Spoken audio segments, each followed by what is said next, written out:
السلام علیکم میرے پیارے لسنرز۔ کہانی شروع کرنے سے پہلے میرے فیس بک کے گروپ لبابہ حیدر آفیشیل اور میرے فیس بک پیج لبابہ حیدر کو جوائن کریں۔ میرے پیج اور گروپ کا لنک ڈسکرپشن باکس میں بھی موجود ہے۔ میں آپ کا وہاں انتظار کر رہی ہوں۔ شکریہ۔ تھانے دار نے کہا، ہاں بتا، وہ کون یار تھا تیرے ساتھ؟ کیوں مار دیا تو نے اپنے بچوں کو؟ وہ ہادی علی تھا شاہ جی میرے ساتھ۔ اس کی خاطر میں نے اپنا گھر اجاڑ لیا۔ میرا خاوند جب جیل چلا گیا تو ہادی علی نے مجھے شہر میں مکان دے دیا۔ میرے تمام اخراجات وہی برداشت کرتا تھا، مگر پھر بھی اسے میری محبت پر یقین نہیں آتا تھا۔ تیرا اس سے تعلق کیسے قائم ہوا؟ وہ مجھے بازار میں مل گیا تھا ایک دن۔ اس نے میرا کوارٹر تک پیچھا کیا، پھر بعد میں اس نے اپنے نوکر بلال کے ذریعے مجھے پیغام بھیجا اور اس طرح میری اس سے ملاقاتیں ہونے لگیں۔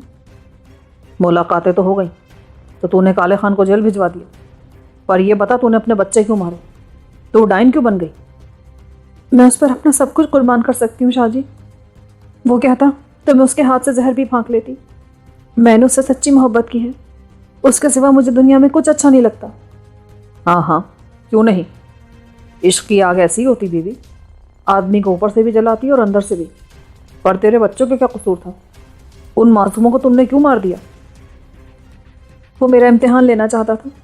میں نے اس سے کہا کہ تم جس طرح چاہو مجھے آزما لو۔ وہ مجھے کل نہر پہ لے گیا تانگے میں بٹھا کر۔ وہ جو غازی پور سے ادھر چھوٹا پل ہے نا، ہم وہاں جا پہنچے۔ یہ قدسیہ بھی میرے ساتھ تھی اور میرا پپو شاہد اور کاظم بھی۔ ہادی علی کو یہی ضد تھی۔ وہ کہتا تھا میں تجھ سے شادی کرنا چاہتا ہوں، مگر تمہارے بچے مجھے ایک آنکھ نہیں بھاتے۔ اور پل پر پہنچ کر جب ہم نے تانگا واپس بھیج دیا تو وہ بولا، دیکھ پارو، اگر تو اپنے بچوں کو نہر میں پھینک دے تو مجھے تیری محبت کی سچائی پر یقین آ جائے گا۔ اس کی بات سنتے ہی میں نے پپو کو اس کے سامنے نہر میں اچھال دیا۔ قدسیہ نے پپو کو یوں پانی میں گرتے دیکھا تو وہ خوفزدہ ہو کر بھاگ نکلی۔ کاظم اور شاید پھٹی پھٹی نظروں سے کبھی پانی کو دیکھتے کبھی مجھے۔ پپو کو دیکھتے ہی دیکھتے پانی نے نگل لیا، اب وہ کہیں نظر نہیں آ رہا تھا۔ وہ پپو ڈوب گیا ہے امی، اسے بچاؤ۔ کاظم چلایا، جاؤ تم اسے نکال کر لے آؤ۔ یہ کہہ کر میں نے کاظم کو دونوں ہاتھوں سے اٹھا کر نہر میں پھینک دیا، اور وہ میرا خوبصورت بیٹا بھی نہر کی خوفناک لہروں میں چھپتا ہی چلا گیا۔ ہادی علی بولا، شاباش پارو، مگر ابھی تمہارا ایک اور امتحان باقی ہے۔ اس وقت تک میرا کلیجہ پتھر کا ہو چکا تھا۔ میں نے ہادی علی کی خوشی کی خاطر اپنے تیسرے بچے شاہد کو بھی اٹھا کر نہر میں پھینک دیا۔ ہادی علی نے زوردار قہقہا لگایا۔ شاہد کی چیخ ابھی تک میرے کانوں میں گونج رہی تھی، مگر ہادی علی کو ذرا ترس نہ آیا۔ وہ مجھے پاگلوں کی طرح باہوں میں اٹھا کر ناچنے لگا۔ وہ بے حد خوش تھا۔ قدسیہ اس وقت ہم سے تھوڑی دور ایک درخت کی اوٹ میں کھڑی کانپ رہی تھی۔ مجھے اس پر اس وقت بے حد ترس آیا۔ آپ نے دیکھا ہے، وہ ہو بہو میری صورت ہے۔ ہادی علی نے اسے دیکھا تو بولا، اس کا کیا کرو گی؟ اسے بھی پھینک دو تھا۔ میں نے جمے ہوئے لہجے میں کہا، نہیں چودھری صاحب، میں اپنی اس بچی کو نہیں مار سکتی، خدا کے لیے میرا اور امتحان نہ لیں۔ ٹھیک ہے پارو، دیکھو میں آج شام کو اکبر کوٹ جا رہا ہوں، میرا انتظار مت کرنا۔ میں اگلے جمعے کو تم سے شادی کر لوں گا، پھر تمہیں گجرات میں رہنے کے لیے مکان دے دوں گا۔ یہ کہہ کر وہ جانے کے لیے اٹھا تو میں نے اس کا ہاتھ پکڑ لیا۔ اب کہاں جا رہے ہیں آپ؟ تم تانگے میں بیٹھ کر گھر چلی جاؤ، میں جمعرات کی شام کو تمہارے پاس آؤں گا۔ سڑک پر اس وقت ایک لاری گزر رہی تھی۔ ہادی علی نے اسے ہاتھ کے اشارے سے روکا اور اس میں بیٹھ کر دوسری طرف چل دیا۔ میں ٹونڈ منڈ درخت کی طرح وہاں لوٹی پٹی حالت میں کھڑی یہ سوچتی رہی کہ یہ میں نے کیا کیا۔ ممتا نے ایک بار پھر میرے دل میں طوفان اٹھا دیا، مگر میں سب کچھ کھوئی بیٹھی تھی۔ میرے پاس اب کچھ بھی باقی نہیں بچا تھا۔ ایک اپنے اس یار کی خوشی کی خاطر میں نے اپنی ہر شے لٹا دی تھی۔ قدسیہ مجھے ڈری ڈری نظروں سے دیکھ رہی تھی۔ میں خود کو گھسیٹتی ہوئی اس تک پہنچی اور اسے سینے سے لگا کر پھوٹ پھوٹ کر رونے لگی۔ شاہ جی، میں تباہ ہو گئی ہوں، پر میں خوش ہوں کہ میں ہادی علی کی محبت میں ثابت قدم ہوں۔ اب ہمیں کوئی دوسرے سے الگ نہیں کر سکتا۔ اس پر میں اپنی جان بھی قربان کر دوں گی۔ وہ جو مانگے گا میں دوں گی۔ ہاں، وہ سسی پنو ہیر تو تیرے آگے بیچاری کچھ بھی نہیں ہے پارو۔ اصل عشق تو نے کیا ہے، پر یاد رکھ، اب تو بھی بہت جلد اپنے بچوں کے پاس پہنچ جائے گی۔ حرامزادی گشتی، تیرے عشق کا بھوت تو میں تھانے چل کر نکالوں گا۔ لگا دے ہتھکڑی سے کبیر علی، ایسی ڈائن عورت ہے یہ، اپنے بچوں کو کھا گئی، توبہ ہے۔ دلدار شاہ نے غصے میں کانپتے ہوئے کہا۔ میں نے پارو کو ہتھکڑی پہنائی تو دلدار شاہ بولا، دیکھ تو اس گشتی کے رنگ، مسکرا رہی ہے جیسے سے کنگن پہنائے جا رہے ہوں۔